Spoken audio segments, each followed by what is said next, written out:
for finding time to watch your current affairs program that brings you news in detail. Let's take a look at some of the stories we have for you this week. Access to safe, clean drinking water for many Lusaka residents will continue being a far-fetched commodity for many years to come. The Lusaka Water and Storage Company admits it's unable to meet the demand, and this may remain so into the foreseeable future. Therefore, many new residential areas are turning to boreholes. Sitting on a time bomb, because what is seeming to be sustainable now will shortly, sooner or later, not be sustainable at all. It may end up into a disaster. Now, perhaps we can ask ourselves, where does all this come from? Government's transparency comes under public scrutiny following its decision to approve a copper mine in the country's fourth largest national park. This is against expert advice, clearly outlining the potential threats of the mine within and outside some neighboring countries. The Kangalui open pit copper mine was recently approved to be set up in the Lower Zambezi National Park. The issue of transparency in the decision making in this type of appeal. Who has the minister consulted to come up with this decision? And is this the best decision for the country, or this is the best decision for the minister and the developer? Everything has happened so fast that within a year, Evans is classified physically challenged. When he was first told that the solution to stop gangrene to his legs was amputation, he disputed. However, his condition was not getting better, and he reluctantly agreed to take the inevitable.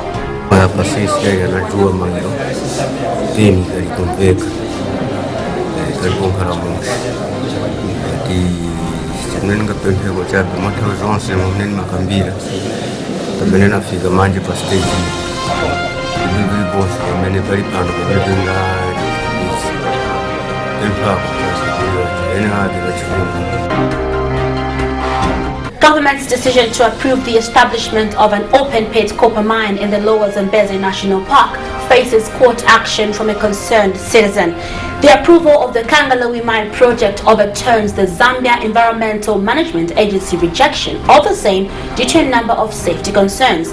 Safety concerns which threaten not only the ecological balance within the national park, but even the peace of the entire SADC region. Located in an escarpment in the southeastern part of Zambia, with the mighty Zambezi River meandering through, is the Lower Zambezi National Park. Many who have been to this park, covering 4,092 square kilometers, are not short of calling it paradise, as it is an ideal place with all that nature has to offer. It is here where the country's next biggest open-pit copper mine is earmarked, following government's approval of the Australian-owned Mwembeshi Resources Limited proposal. The approval, through Lands Minister Hari Kalaba, comes after experts at the Zambia Environmental Management Agency, ZEMA, rejected the project as it did not meet local and international mining standards. ZEMA, in their capacity as the regulators, went through this process, reviewed the technical details of the environmental impact assessment, weighed the benefits of the mine against the impacts, and found that this project was wanting. The benefits from the project does not outweigh the impacts, and it was on the basis of that that the project was rejected. And all of a sudden, I'm not sure what the grounds of appeal the developer put to the minister, because the appeal hasn't been disclosed. But I'm not sure what they have discovered that they are going to do better than what they put in the technical document they presented to them. Environmentalists are worried mining, by its nature, tends to have negative effects on the environment, which may have far-reaching consequences not only in Zambia, but its neighboring countries sharing in the waters of the Zambezi River. Already fears exist that Zambia, through this approval, is disregarding regional protocols it has assented to under the Southern Africa Development Community regarding shared water bodies. If you look at, I think a study that was done by NISA says that area, the entire Lower Zambezi area, is prone to earth tremors. So if you put a tailings dump where an area is prone to earth tremors, they are going to have breaches into the groundwater, into the dams breaking down, failing and polluting the Zambezi River. What's the impact on the people? The people of Luangwa are dependent on the Zambezi River and the Luangwa River. What happens if you pollute the Luangwa River, the Zambezi? Fishing is affected. The quality, you're going to poison the fish, you're going to poison the water. But not just in Luangwa and in Luangwa district. You have mana pools just across the river from the park. This is a World Heritage Site. What happens to mana pools? What happens to, there's a dam, Kaborabasa Dam, just downstream of the park. So the pollution is not just affecting the local people in Zambians, it's going to affect the entire region. The Zambia Environment Management Agency rejected the project for, among other reasons, the following, and I quote: 1. The tailings storage facility, TSF, will be located in the Zambezi escarpment, the area prone to earthquakes, and is therefore risk to put a TSF as the chances of failure are high. If the TSF was to fail, the impact would be significant and would extend to neighboring countries. 2. The mine is located about 30 kilometers from the Mano Pools World Heritage Site in Zimbabwe. Any possible failure of the TSF or abnormal discharge of effluent would affect negatively the World Heritage Site. 3. The proposed site is not suitable for the nature of the project since it is located in the middle of the national park. The adverse impact of open pit mining would therefore permanently destroy the landscape of the park, thereby reducing tourism value of the Lower Zambezi National Park. Lands Minister Hari Kalaba, in approving the project, says the mine owners have adequately addressed all the negative impacts that may arise out of the project. Added to this is that the mine will create jobs. Opponents argue jobs in the mining sector are not sustainable as opposed to those in the tourism industry. 3 traditional leaders from Luangwa and Chirundu, including Federal Member of Parliament Patrick Ngoma, have commended government over the decision to allow mining in the national park. Chieftainess Chiawa, Senior Chief Mpuka, and Chief Mpuka claim the mine, once operational, will create more than enough jobs for their subjects. If mining activities come, the same chiefs and their subjects will take care of the mine as well as the animals, and then we will move alongside the animals and the mining activities, you know, as we are one. So that is what is going to happen now. And I want to mention once more that on behalf of the people of Luangwa, people who elected me, we must all thank His Excellency the President, Mr. Michael Chirivya-Sata. I would like to thank the government for having allowed me to go ahead. I know a lot of things will be resolved just as far as the poverty alleviation is going to be addressed, because the people will find employment and there will be a lot of activities in the area. Concerning the mine taking place in the national park, I know a lot of people are wild. We had some discussion during the environment assessment where a lot of people expressed their view concerning the wildlife and the forest in the national park. But why the mine should go ahead? Because we are not the only country who is mining in the national park. There are other countries who are mining in the national park, and something have been researched in the effect that wildlife will be taken care of, the trees will be taken care of, the pollution from the mine will be taken care of. If all these things will be taken care of, there's nothing for us to worry. So nichifagani tuliwokondwera kwambiri kuti mine yabwera umhawu watu poverty yatu yose izasira through mine. wina muntu akagamba kuti ine sinifuna maini kuti nkhalibola kunguwamba mufuseni kuti ngati pa principle uli sufuna ni pamene sufuna but not kukamba pa principle yako ati ine kuna sinifuna iya if tiliwokondwa kwambiri azitiyamikira government zimene chita imayangana kuti uku wantu aliwa mpawi uku wantu kuti bawatandize nikuwapasa zinchito so zinchito kati wamba kusebenza yako pamene wantu amazisunga kusunga nyumba kulipira ndrama kuma school sulu nchito. I'm very, very happy. I will say thank you to the government through the Minister of Lands and Environment. To the President, I say you have done it again. You have given us roads, third road, you have given us electricity. I know you promised us to give us a bridge between Zambia and Zimbabwe. I know it is coming. I know your words when you say his words. I know it will come. He told me personally that the mine work is coming. It has come. So I say, hallelujah, may God bless the President. Keep him alive. That is all what we are waiting for. Mine owners cast down opponents of the project, saying everything is being done to ensure minimum disturbance to the ecosystem of the national park. They contend that in fact opening up of the mine will boost tourism in the Lower Zambezi National Park and the company will restock the park. We are quite aware that we are in a very sensitive area, especially being in the national park as well. So we have incorporated into our studies the most up-to-date environmental technologies that will be able to mitigate any negative impacts on the environment. And we believe that with this first world class technologies which we shall be able to employ, we shall be able to comply with the requirements of the environmental requirements in this country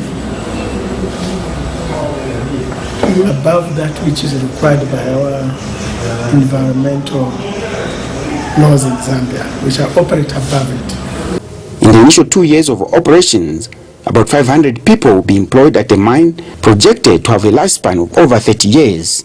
While copper is the main focus, other minerals like gold, presumably in low grade, is also available in the area. Basically for us is copper. You know, that area, Chakwenga area, we're on top of the Chakwenga, where we are, Kangaroo Copper Project, on the escarpment. And mostly it has been explored before, long time ago, before the Second World War. They were looking for gold, and they used to mine gold. There's an old shaft, still competent, if you look at these walls and so on, where they used to mine gold. So in our copper mineralization, you may find it's associated with some gold, but not very high grades of gold, no. Unless otherwise, the project is now official. Opponents, however, are not deterred as they search for other avenues to put a stop to the project, including court intervention. We need to address this issue directly with the minister. But also, if that fails, then we have no choice. I personally will have no choice but to go to court and get redress from the courts if it comes to that. Our next story is one we have been following for some time. It is the story of Evans Mwale, who was last year diagnosed with gangrene of the legs. Now last week, Mr. Mwale had both legs amputated or cut to stop the gangrene from spreading. Born able-bodied 46 years ago, Mr. Mwale is now physically challenged and fears life will never be the same.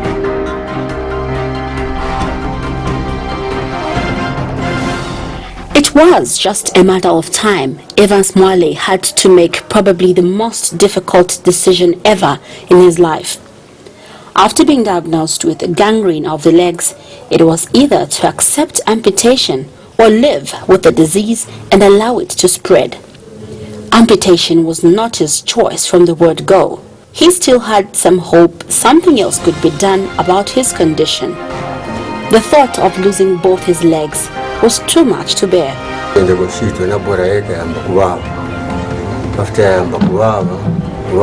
Naenda kuchipata kliniki kuja choka immediately choka kuja yamba na kuvimba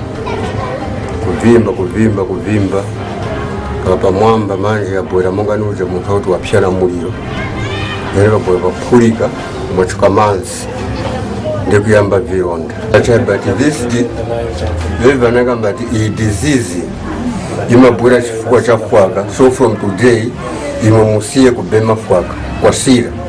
In the meantime, time was running out and his indecision coincided with the nurses' strike, adding a further 2 months delay before the operation was to be carried out.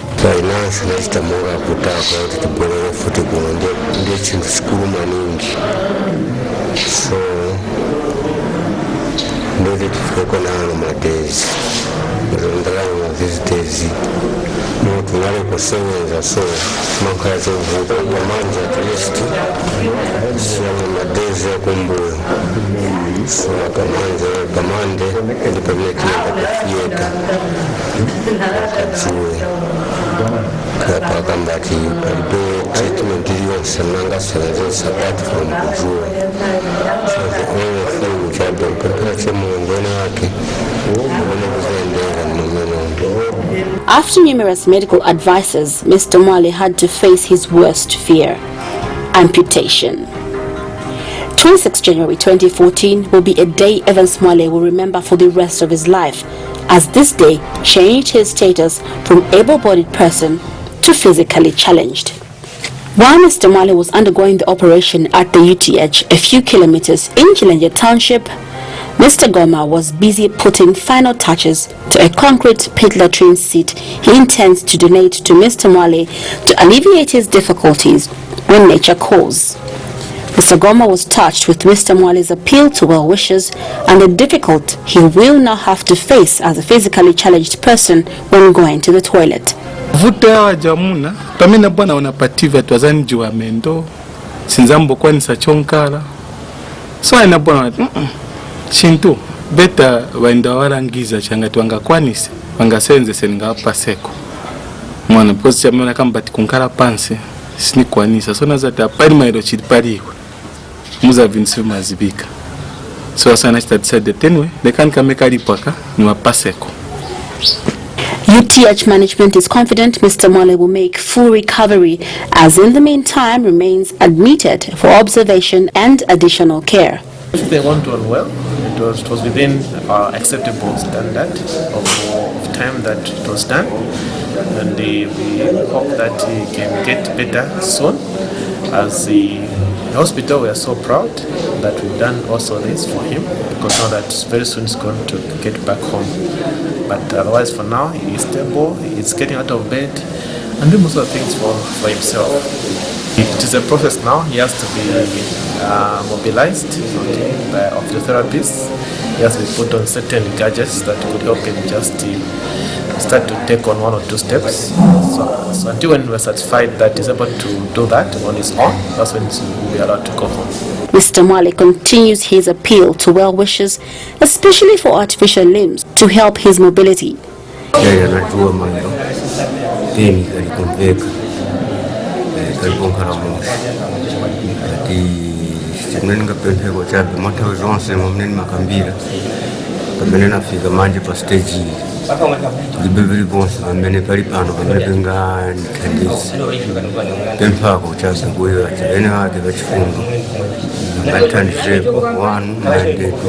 His older brother, who has been at the bedside all through this ordeal, joins in the call for help. Tafikapo imanje ni tandizo chabe kuona maendedwe na manyumba mkumboni ya malende hawa mafuta. So pa stage Afrikapo hapa sinizo tikapena olonchito manje sanga kwaniso kusebenza chikulu ni maendedwe. Kajitenzo embekezera manje kuma dokta manje tinasai na utia tuone mwamene azankalira tinasai na uti wajue mendo tuone mwamene azankalira moyo wake kapena mbendeko pasokolo. Lusaka is one of the fastest growing cities in Africa in terms of infrastructure and population increase. The rapid population growth is stretching service provision like clean water supply beyond the capacity of the service provider. Now, this has resulted in many unserviced upmarket and affluent residential areas turn to drilling boreholes. Demand outstripping supply, and this may be the case for many years to come. Access to clean water supply for many Lusaka residents is a struggle. The water company is overwhelmed as its infrastructure has not matched the growth in population. The river intake, we have a number of pumps that are pumping water from the treatment plant, from the river, taking the water into the treatment plant. Now, where we pump the water from, the way the system works, I'd rather explain it from here in advance because it's a bit noisy there. We are pumping the water from the ground. Then we have a number of pumps. We have actually 4 pumps there that pump taking water the other side. Now at that point, treatment process would have started by screening the water itself. Because as the water is being taken from the river, it's polluted with a number of things. Lack of investment to upgrade the more than 40 years old infrastructure tops the challenges to improve access. Initiated upgrade works are being carried out for the short and long-term basis, like under the Millennium Challenge account, a donor-supported program. This is anticipated to improve access to potable water and sanitation for Lusaka residents, but only to an extent. Need to source for external funding, and government has actually come to this challenge. For example, government has got plans to put up a second treatment plant in Kafiwe here, and as I speak to you, the Ministry of Local Government and Housing has already signed a deal with the Chinese Engineering Construction Corporation to put up the second treatment plant, which will see us produce about 50 million liters of water, which will be pumped into Lusaka, and under that bulk water supply project, we will also see a new water line being constructed from Kafiwe into Lusaka parallel to the Kafiwe Road. We have a master plan. The master plan is basically running from 2011 to 2035. And under our master plan, we have planned for everything that is needed. And we know we have what we are calling short-term measures that we need to put in place. At the same time, we have medium term and long term.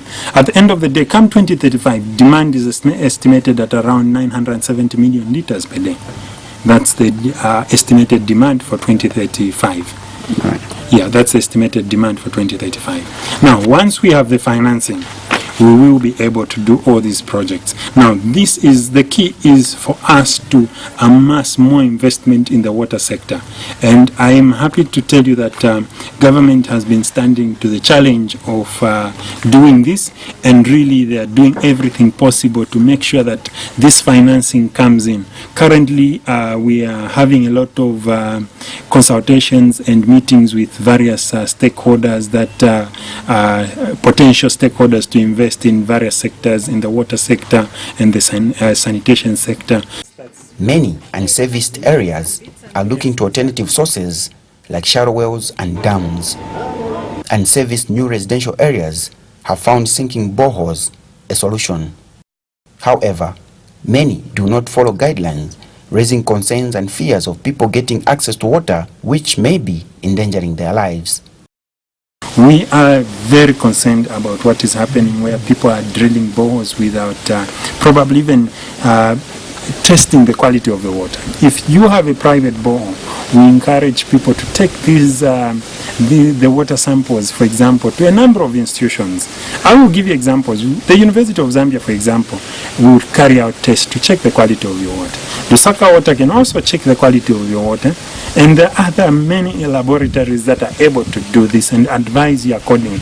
At the end of the day, our interest is the health of our people, the health of the general public. Water and Sanitation Association of Zambia blames local authorities and water companies of failure to coordinate their work. Sitting on a time bomb, because what is seeming to be sustainable now will shortly, sooner or later, not be sustainable at all. It may end up into a disaster. Now, perhaps we can ask ourselves, where does all this come from? Where does this stem from? You know, and the problem I can see here is the uncoordinated development that is taking place in our cities. There is no coordination in the execution of developmental programs, whether at individual level or community level, you know, or at local authority level. So, for instance, this situation cannot arise if the local authorities who actually allocate plots, you know, ensure that before they sold these plots, you know, these services were available. For instance, that perhaps the water rectification or the water pipes were laid. In the short term, the littered boreholes in new residential areas stand as a solution, but without guidelines, it may just be a matter of time to a disaster. A bigger number of residents are actually subjected to, they actually drink water which is actually contaminated. And similarly, boreholes may seem to be a solution, but I think a very temporary solution, because whereas in the low-income areas you have pit latrines, you know, and the shallow wells which actually, you know, built, not far from the other, you know, therefore resulting in contamination of the water source. You know, the borehole setting also has its own disadvantage. Because take an example of Chalala, like you rightly mentioned. You know, Chalala, if you get there, you see a lot of overhead tanks, implying that people have their own means, you know, of sourcing water. Now, besides the borehole, you also have septic tanks. You have septic tanks, and while behind the office, you are not in control of what your neighbor is doing. You don't tell your neighbor, oh, don't sink your borehole here because my septic tank is just near yours. You know, it's not even for example, these plots are such that they are not even 100 meters or minimum 60 meters between a borehole or a water source and the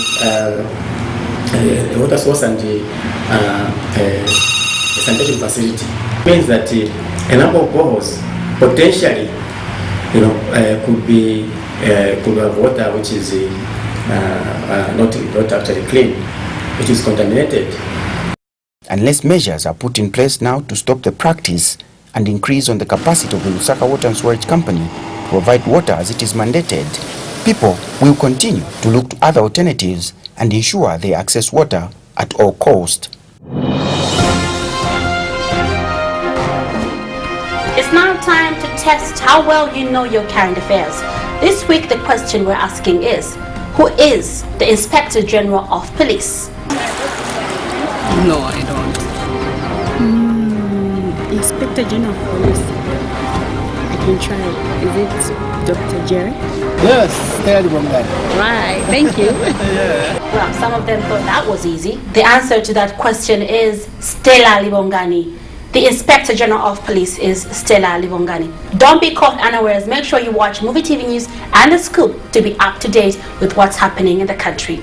It's now time for the proverb of the week. This week's proverb says, a people without a leader ruin the town. A people without a leader ruin the town. Well, that's it. That's all the time we had for you for The Scoop this week. Thank you so much for the pleasure of your company. Till we meet next week at the same time from all of us here at Movie TV Studios. Goodbye and have a lovely week.